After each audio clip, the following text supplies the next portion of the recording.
That is where we're going next. With our LA betting market game here. We're going to Los Angeles here. We're staying here in Los Angeles, I should say. The Philadelphia Eagles travel to the Chargers here. The Eagles are 3-point favorites. The over under here is 40 and a half. Gilbert, what are the numbers saying in this matchup? I'm gonna be completely honest with you here. I am surprised this line isn't bigger than that because we don't know if Herbert is playing. So I want to know why that line is only 3. Yeah, I don't know if again, John Murray, the odds maker for the Westgate, was trying to tell me something that he knew that the public doesn't know, because usually the odds makers kind of have some more insight. They prepare.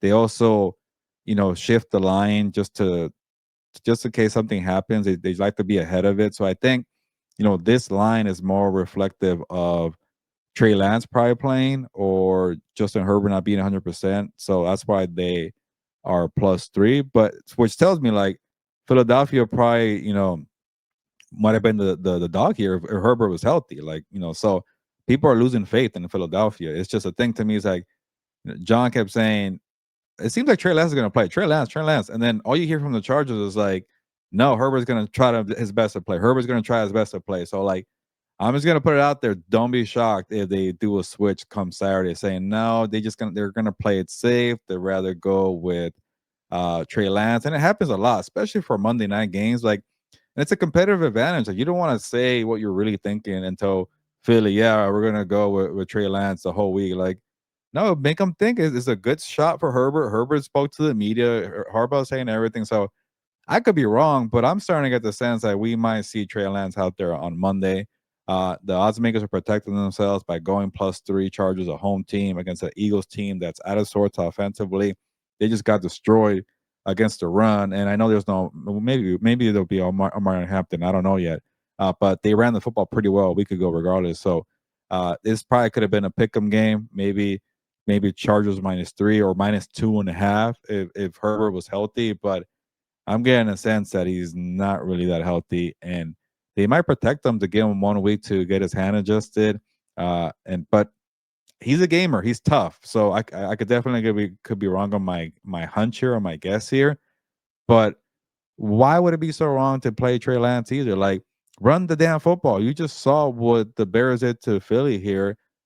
He's a little more. He's mobile, or actually more mobile than Herbert. I know Herbert is mobile himself, but just get a bunch of play action and run and put a bunch of hands off here for the running back committee here. So if Herbert, say Herbert is healthy enough to play, like, are you gonna put him out there, risk more injury against a very good front, against a very good Eagles defense? And I think there could be limitations to playing under center with that hand, or even shotgun, just trying to catch a football, like have it in your hand to give it to another player. Maybe there's a guy coming off, your whatever side. You have to move the ball to a different hand to kind of protect the ball. It's just like people are making it seem like it's not a big deal. Maybe it's not as bad as Daniel Jones with the broken leg or fractured leg, but there's gonna be limitations, which makes me feel like they might just say, "F it, let's go Trey Lance here." That's kind of be my bold prediction there, but uh, I'm gonna take the Eagles. I know people are gonna boo me here for that one, but I'll take the Eagles here. They're also, you know, they are also desperate. I think they need one. They are on a 2-game losing streak. I think this team is better than what they've shown. I think the defense maybe was just bad for 1 week. Maybe they got caught off guard. So I know Philly right now is laying the points as a road favorite here, but I'll take the Eagles here. Yeah, and I think part of it too, Gilbert, is that the Chargers are feeling good about themselves having been the Raiders, but most teams feel that way when you beat up on on the Raiders team. I mean, we've seen it from the Yeah. Cowboys lately. We saw it from the Broncos.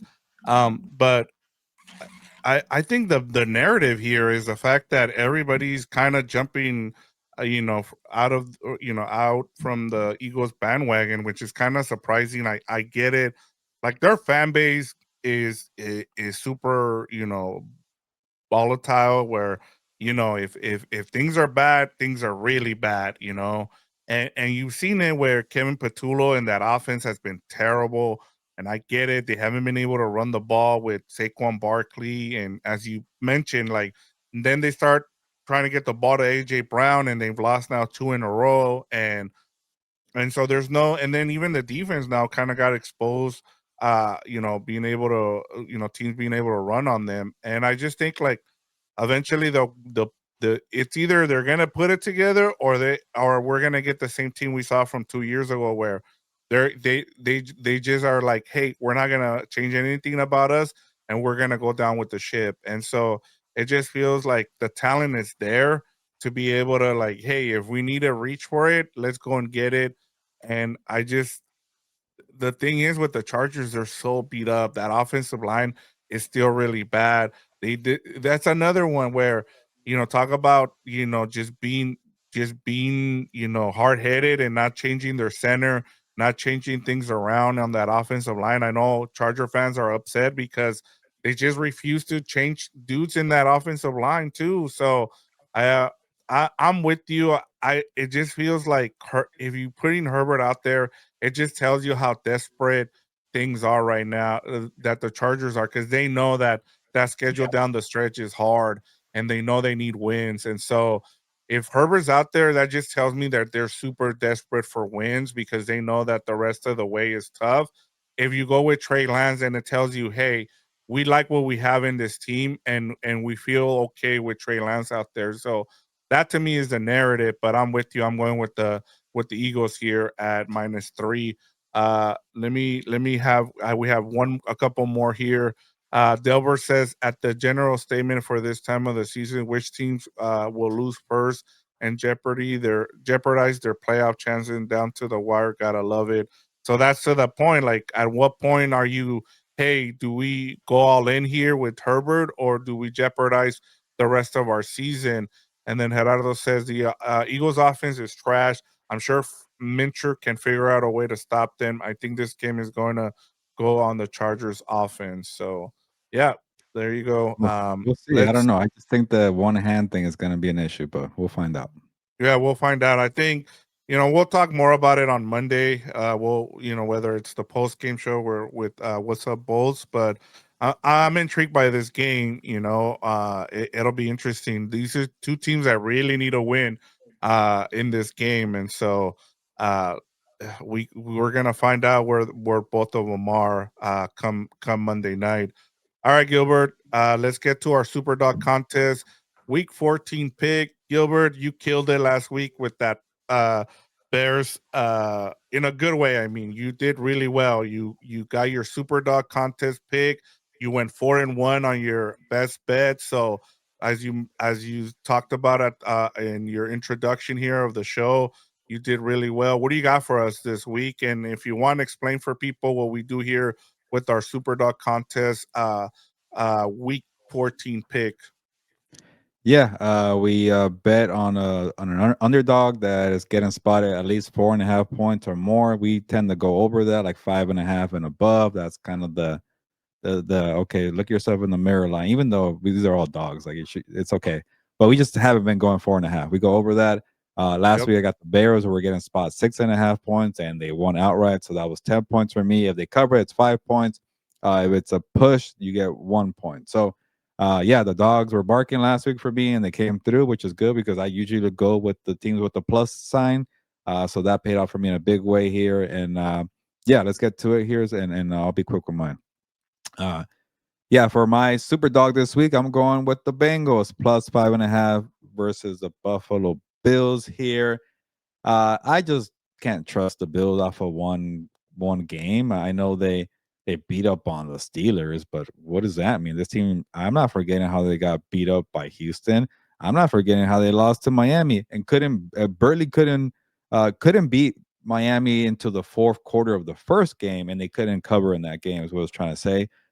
So to me, like, and I'll shout out my colleague Connor Orr for this one. I think the Buffalo Bills have been one of the most disappointing teams in football because this is their year. This is set up for them to be the experienced team. But you're letting Denver up top. You're letting New England within your own division to be up top. You already lost that team. Kansas City is nowhere to be found.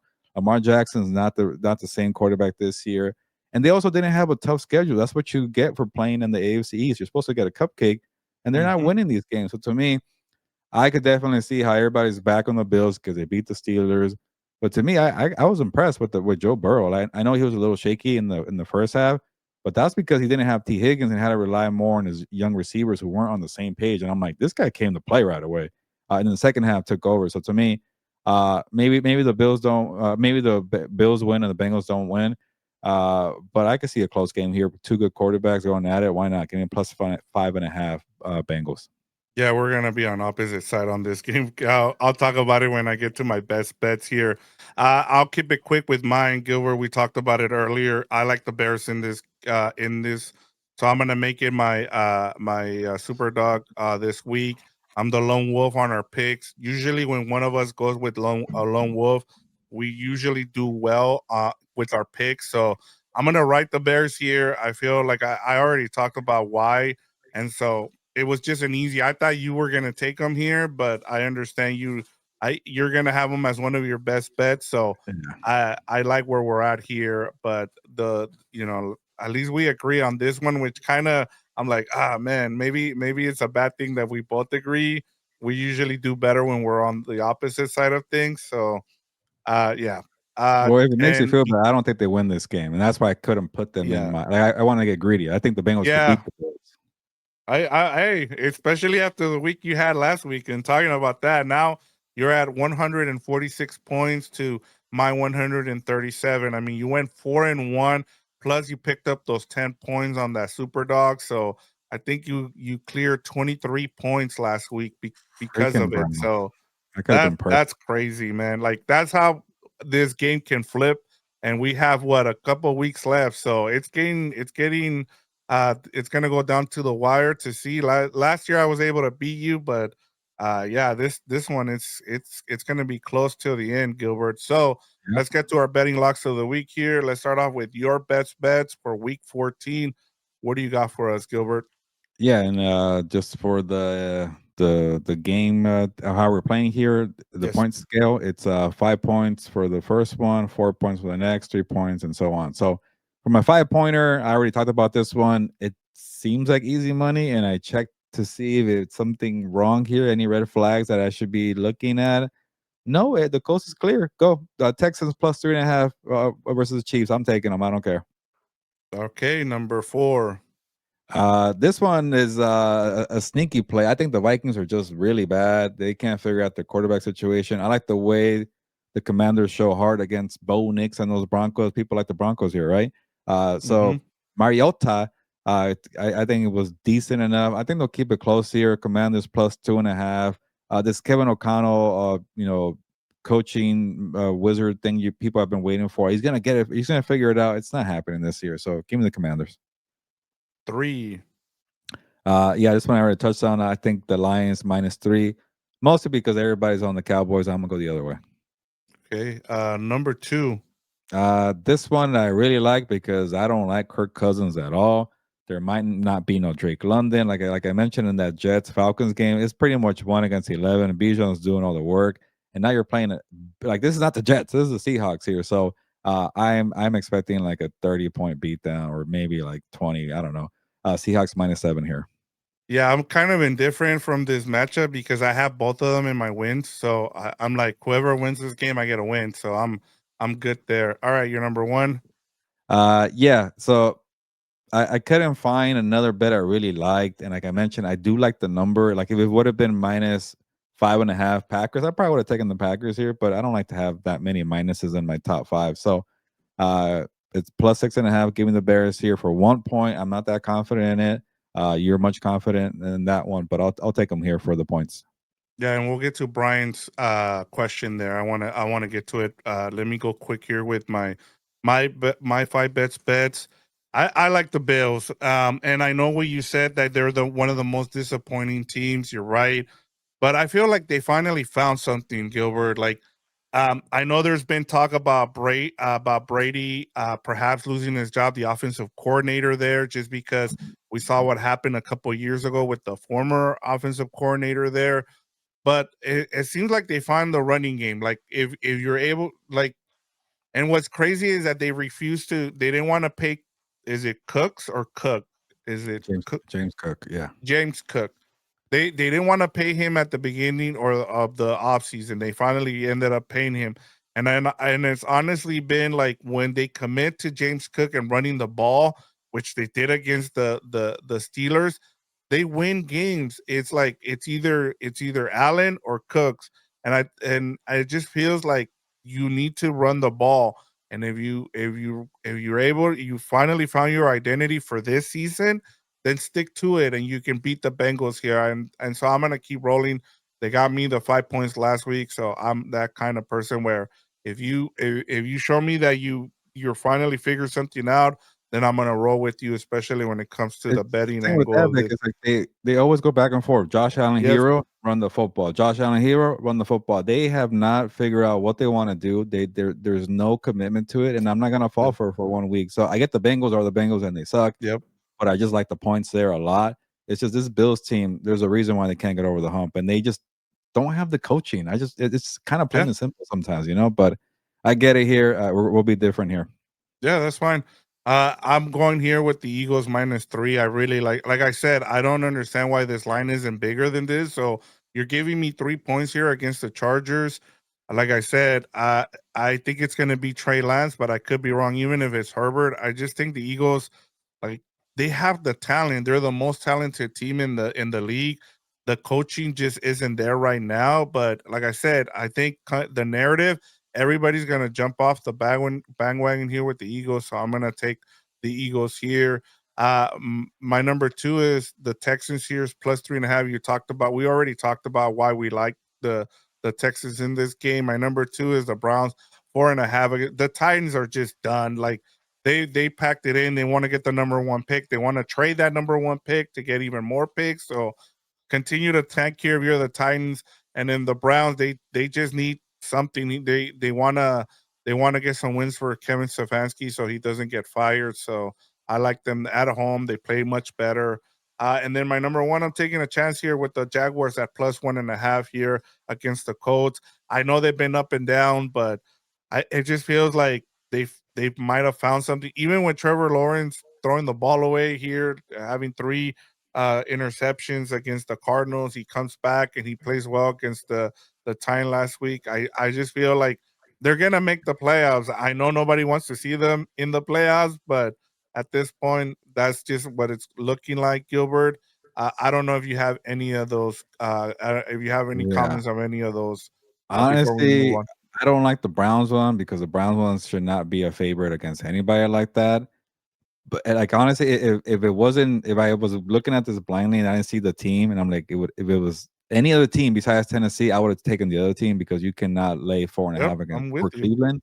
But Tennessee's that bad, so I can't knock you for that. Yeah, and then to the question here, I would I'm sure you agree with this. Who is the upset of the week, gentlemen? Straight up, it's the Texans, right? Oh yeah, for sure. Again, I sometimes it's if it's easy money and there's something fishy, you're gonna get burned. But I feel like I checked enough to know this team is not that good. Kansas City, that is. Yeah, and then he says for him, his sleeper is Hey, Cincinnati this week. So there you go. He's with yeah, you on that last year they one. were 4-8 and they won out. They didn't make the playoffs, but they won out. So maybe they do the same thing here where they miss the playoffs again. Yep. All right, let's get to our quick hitters. But before we do that, I gotta let the people know which teams are on a bye week, especially. I know there's a lot of talk this week with bye weeks, especially in week 14, as you're trying to get it, especially when it comes to fantasy teams. The Patriots, the Giants, the Panthers, and the 49ers are on a bye. Make sure you have you made plans to pick up some players in the wire here because there's a lot of good players out there who are going to be on a bye this week. Yeah, it's definitely one of my pet peeves of having the final week of the regular season in fantasy football have bye weeks. 4 teams on a bye week. So let's get that Yeah. together. Especially when you didn't have any bye, any teams on a bye in week 13. I didn't Yeah. understand that, but I know it's Thanksgiving weekend and you need to make sure you have as many games as possible to take advantage of all the eyeballs that you're gonna have during that week. All right, Gilbert, let's go to our quick hitters real quick.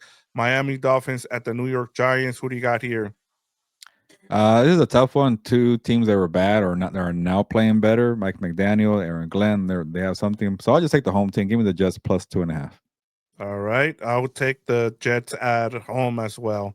Uh Steelers at the Baltimore Ravens. The Ravens are 6-point favorites. The over under here is 42 and a half. Yeah, I can't believe it's gotten to the point where I'm looking at the Steelers like the Titans or how I used to look at the Jaguars. I want no part of them. Like I like the number for Pittsburgh, I really do, because Baltimore has not been good for a while. Like the only time they've been good since Lamar came back was the second half in Miami. That's it. But I can't get behind Pittsburgh, so stay away game for sure. But I'll take Baltimore here. I'm gonna go with the Ravens here. I forgot to tell you a story yesterday. So we went to. I'll be quick here. We went to Costco, and then somebody, one of the workers there on the self checkout, was looking at the at my hat. I had my hat. I always wear my hat when I'm out. And then Megan was like, "Yeah, it's a podcast. You should check it out. They talk all sports." And then like for the rest of the time, he just kept coming over, and he's like, "Yeah, man, Tomlin sucks." Like he's hasn't been good for a long time. He's a Steelers fan. He is done with Tomlin. He's like everybody keeps saying that he keeps all the winning all these games and stuff like that, but like we're done with him and just yeah, like Steeler fans are done with Kind of Tomlin. bad. So it just goes to show he like it was a time where like somebody was trying to ask for help and he kept coming over and he's like kept telling me about the Steelers and I'm like I'm with you, man. He's like, can you believe we have the most expensive defense? And I'm like, yeah, I know. I get it. So I wanted to share that. I forgot to bring that up yesterday. All right, Gilbert. New Orleans Saints at the Tampa Bay Buccaneers. The Bucks are 8.5-point Ooh, favorites. The over under here is 42 and a half. this is a high number. I know the Bucks are better now or healthier, but the Saints stink. I don't know why I'm doing this. Give me the Saints. I just like the number for them.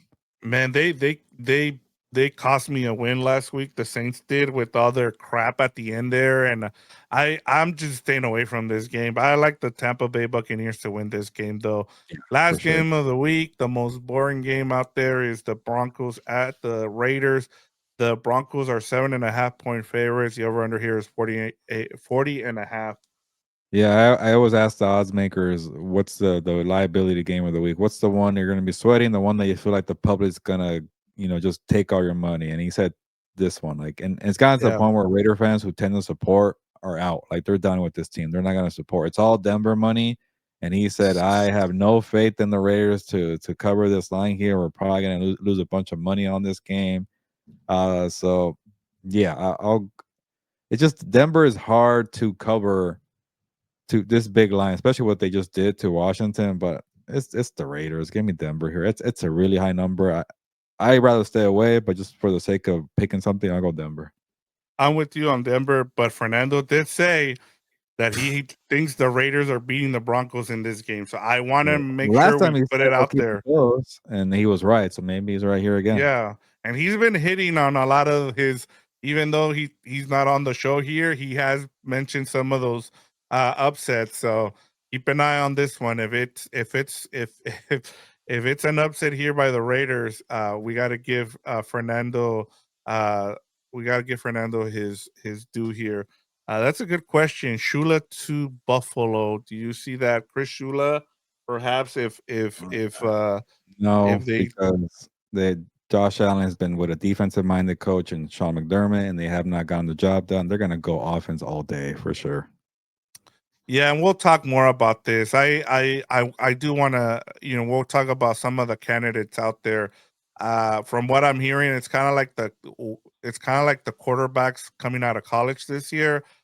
There's not a lot of good coaching candidates out there, so it'll be interesting if we don't have as many firings as we think they will. But honestly, like the way it's been going, I think there's been an average of at least 8 this decade. So, yeah, just something to keep an eye on, Gilbert. But that is for another day.